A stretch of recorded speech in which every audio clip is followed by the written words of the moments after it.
pagi anak-anak Ibu. Pagi, Bu. Bagaimana kabarnya hari ini? Alhamdulillah baik, Bu. Wah, sangat semangat sekali ya pagi ini. Baiklah, sebelum kita mulai, saran ketua pimpin doa terlebih dahulu. Baiklah, sebelum kita memulai pembelajaran pada hari ini, marilah kita berdoa. Berdoa dimulai.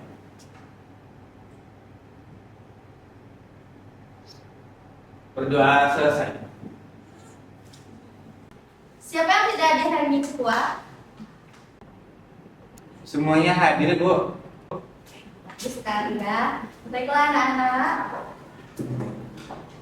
Sebelum kita masuk kepada materi, Ibu ingin bertanya dulu nih kepada anak-anak semua. Siapa yang masih ingat minggu lalu kita belajar apa? Ya, Bu. Nah, apa Zahro?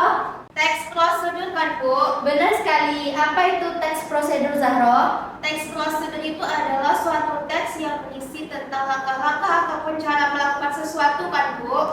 Bagus sekali. Berarti anak-anak semua masih ingat ya apa itu teks prosedur. Nah, hari ini kita masuk ke dalam materi baru, yaitu teks eksposisi. Teks eksposisi ini bisa Anda temui di artikel, teks editorial, atau opini. Nah, sebelum kita masuk, Ibu akan menjelaskan dulu tujuan pembelajaran kita hari ini. Yang pertama, Anda mampu menjelaskan definisi, ciri-ciri, dan struktur teks eksposisi. Dan yang kedua, Anda mampu mengidentifikasi contoh dari teks eksposisi. Siapa yang tahu apa itu teks eksposisi? Saya, Bu. Silakan Vina. Teks eksposisi adalah teks yang berisi mengenai penjelasan, Bu. Oh, benar sekali. Lebih jelasnya, teks eksposisi itu adalah teks yang bertujuan untuk menyampaikan informasi atau penjelasan secara jelas dan objektif kepada pembaca. Biasanya digunakan untuk menjelaskan masalah, memberikan fakta, dan menyampaikan solusi. Teks eksposisi ini tidak bersifat membujuk atau mempengaruhi, tetapi menjelaskan suatu fenomena. Nah, apa saja ciri-ciri teks eksposisi? Siapa yang tahu apa saja ciri-cirinya? Ada yang tahu? Tidak? Baiklah, jika tidak, akan Ibu jelaskan ya. Ciri-ciri teks eksposisi yang pertama adalah bersifat informatif dan faktual. Yang kedua, menggunakan gaya penulisan yang jelas, padat, dan logis. Yang ketiga, memuat data, fakta, atau contoh sebagai pendukung. Dan yang terakhir, menggunakan kata penghubung sebab akibat seperti karena, sehingga, dan akibatnya. Izin, Bu. Iya, Fioni. Berarti dalam teks eksposisi itu tidak boleh dilebih-lebihkan ya, Bu? Benar sekali, Fioni. Teks eksposisi itu harus jelas supaya pembaca itu mengerti apa yang dijelaskan. Izin bertanya, Bu. Silakan Putri. Jadi seperti artikel di internet ya, Bu? Benar sekali, banyak artikel yang ada di internet itu yang merupakan teks eksposisi. Nah, kita masuk ke struktur teks eksposisi. Siapa yang tahu apa saja struktur teks eksposisi? Saya, Bu. Silakan Siti. Setahu saya, struktur teks eksposisi itu ada tesis, argumentasi, dan penegasan ulang, Bu. Benar sekali ya. Teks eksposisi itu terbagi menjadi 3 strukturnya. Yang pertama ada tesis, yang kedua ada argumentasi, dan yang terakhir itu ada penegasan ulang. Tesis itu adalah gagasan utama tentang salah satu permasalahan berdasarkan fakta yang ada di dalam teks. Sedangkan argumentasi itu sebagai pendapat berupa alasan yang logis atau pernyataan narasumber. Dan yang terakhir itu ada penegasan ulang. Ini itu bagian yang bertujuan untuk menegaskan kembali atau menguatkan pendapat yang sudah disampaikan di awal. Nah, Ibu akan mencontohkan satu teks eksposisi.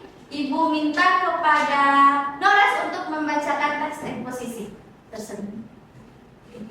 Contoh teks eksposisi.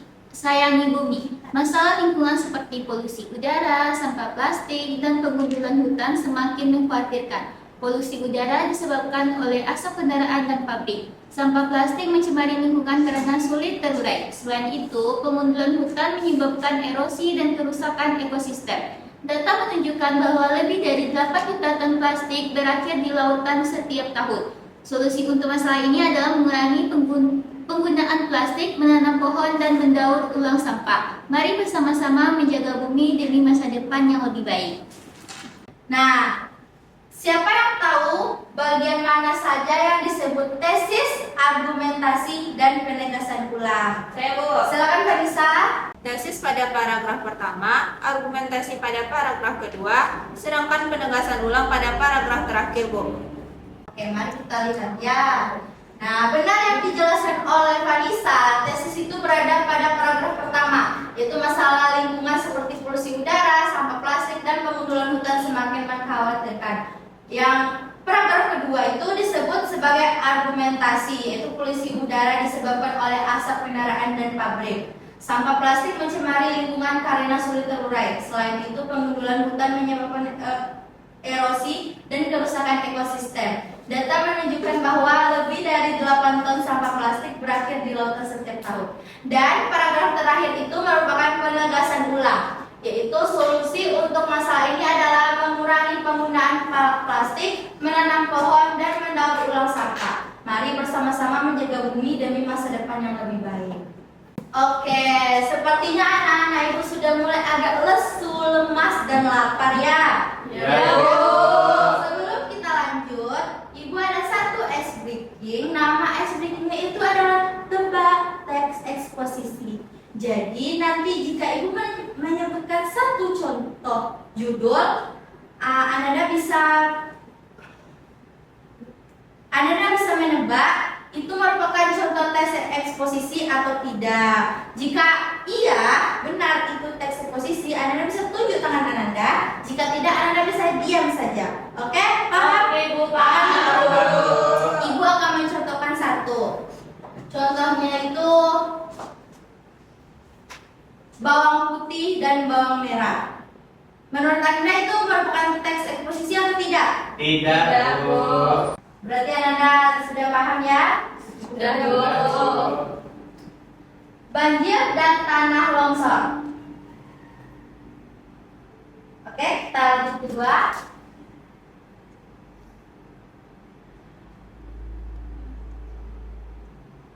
Manfaat membaca buku. Oke, yang terakhir, maling undang. Bagus, berarti Anda semua sudah mulai paham dengan contoh teks eksposisi. Baik Anda semua, tidak terasa waktu kita sudah hampir habis. Sebelum Ibu menutup pembelajaran, Ibu ingin bertanya kepada Anda semua, kenapa sih teks eksposisi itu penting untuk dipelajari? Bu, Silakan Salma. penting Bu, itu karena membantu kita untuk memahami dan dapat menyampaikan informasi secara jelas, logis, dan berdasarkan fakta. Jawaban yang sangat bagus Salma. Nah, sebelum Ibu tutup, siapa yang bisa menyimpulkan pembelajaran kita hari ini? Tiara, Bu. Silakan Tiara.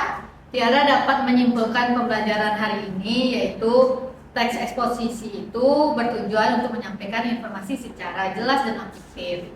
Teks eksposisi juga memiliki ciri-ciri yaitu bersifat informatif dan faktual, menggunakan bahasa yang jelas dan logis, serta didukung oleh data dan fakta. Selain itu, teks eksposisi juga memiliki struktur yang terdiri dari tesis, argumentasi, dan penegasan ulang, Bu.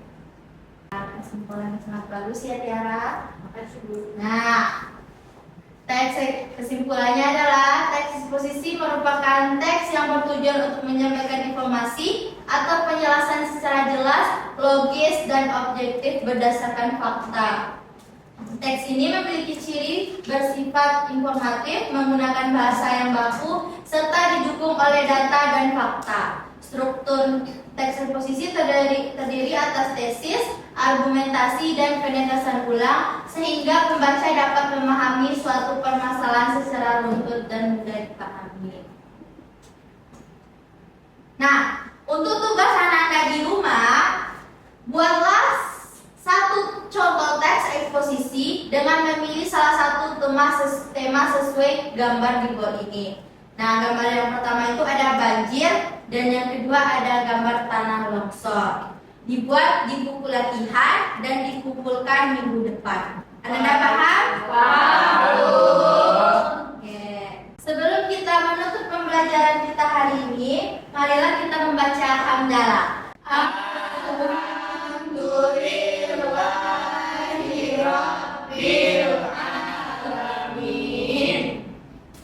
Ibu tutup dengan Assalamualaikum warahmatullahi wabarakatuh. Wah.